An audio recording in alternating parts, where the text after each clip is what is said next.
देखिए देखिए एगो माइक कहाँ रखल है तनी बॉक्स में एगो गमछा दिहल जाओ ना कि धनिया में बनी नो हम बनाए तने पर रुकी ना आई ना है दरअसल हां बोला हां आइए तो देखी जोहरी के पता होला कि हीरा केने बा।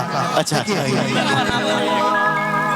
कुंदन भाई बहुत बढ़िया कलाकार, बहुत अच्छा कलाकार ली बना दी रहू रे। हम यही के गमछा से बना दी। अच्छा हाँ ये गमछा से बना दी।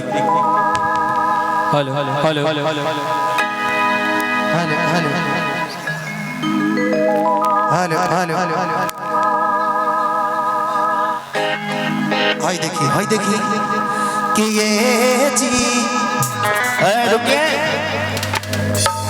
अरे जी अरे कहा जी अरे जी कि लागल कंवरिया के भीड़े पारवा जल ढारे खातिर जुटल यूपी बिहारवा लागल कंवरियन के भीड़े अपारवा। आदरणीय श्री ओम प्रकाश सिंह जी सलेमपुर और रंजीत सिंह जी पूर्व ब्लॉक प्रमुख सलेमपुर, बड़ी आशीर्वाद भैया की तरफ से कोटि कोटि प्रणाम बा कि आइल सावन के पावन महीना जी। तनिया सा भाव में रहे के बाद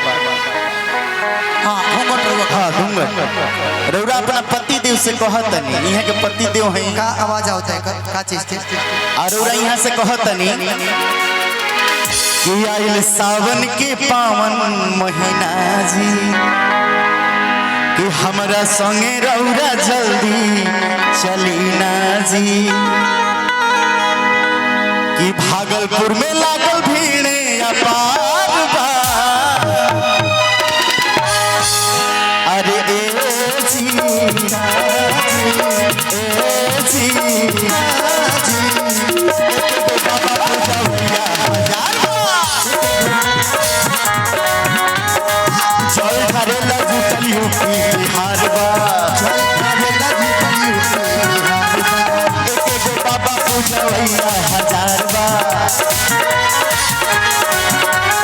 सावन के पावन महीना जी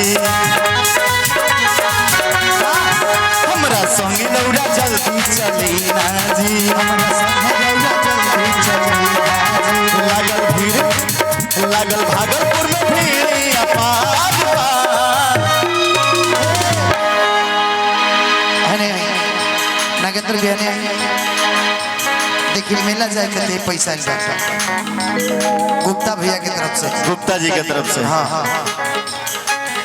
कि लागल भागलपुर में भीड़ अपार बा। तो नाच के रौरा अरे जी गाजी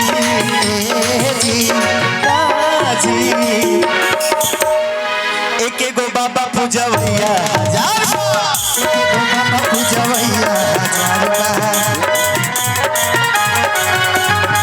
चल हरेला तनु बिहार बा।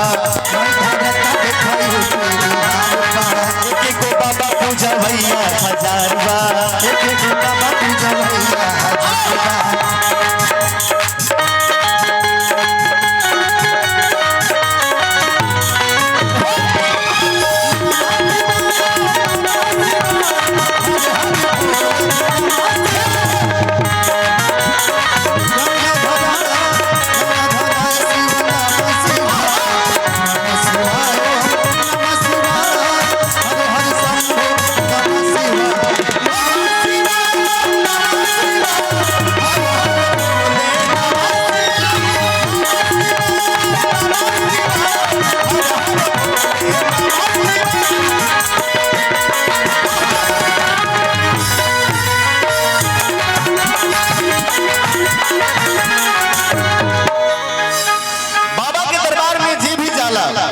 से जल उठा के आप सब कहाँ जाएंगे? सोहागरा के सोहागरा जाएंगे? दोनों हाथ उठा के, दोनों हाथ उठा के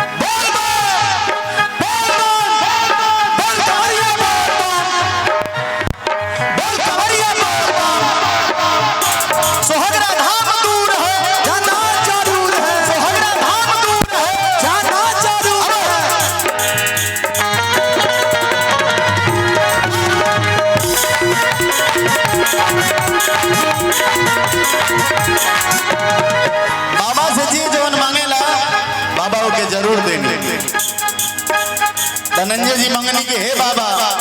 हमारे बाजत रहे कि हमारा के हिट करा दी। तो धनंजय शर्मा जी के महीना में 30 दिन होला, मगर 40 को 45 को प्रोग्राम रहता, रतियों खा रहता, दिनों में रहता। हम कहनी कि हे बाबा 2022 में कोनो गाना हिट करवा दी। कौन बाजत एक एक दिल मंग भैया हजार,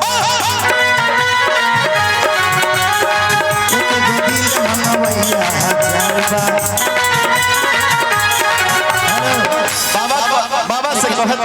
बाबा से कहतनी। हाँ जी जवन मांगेला ओके निरौरा पूरा जी, सपना के भूखे ना रहे तनिको अधूरा जी।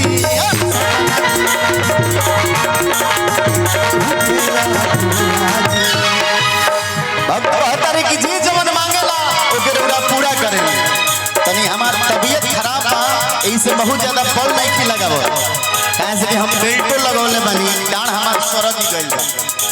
अब बताई मगर बाबा के दरबार में भजन गावे खातिर उपस्थित बने। हे उम्र में मैंने जिम करे वाला बा, अब जाके उठावे के 15 किलो को उठा देनी 50 किलो के, तो का होई? माने हम हे उम्र में हमारा देखिए हम जिम करत हई तो ठीक लगता, मैंने जिम कर लेते ही लौकता।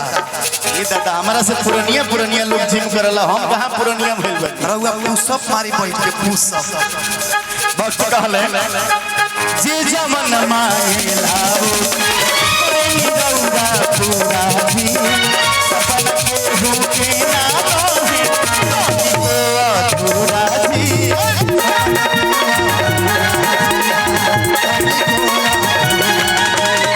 एक कमाल भैया दिल का हतई है बार बार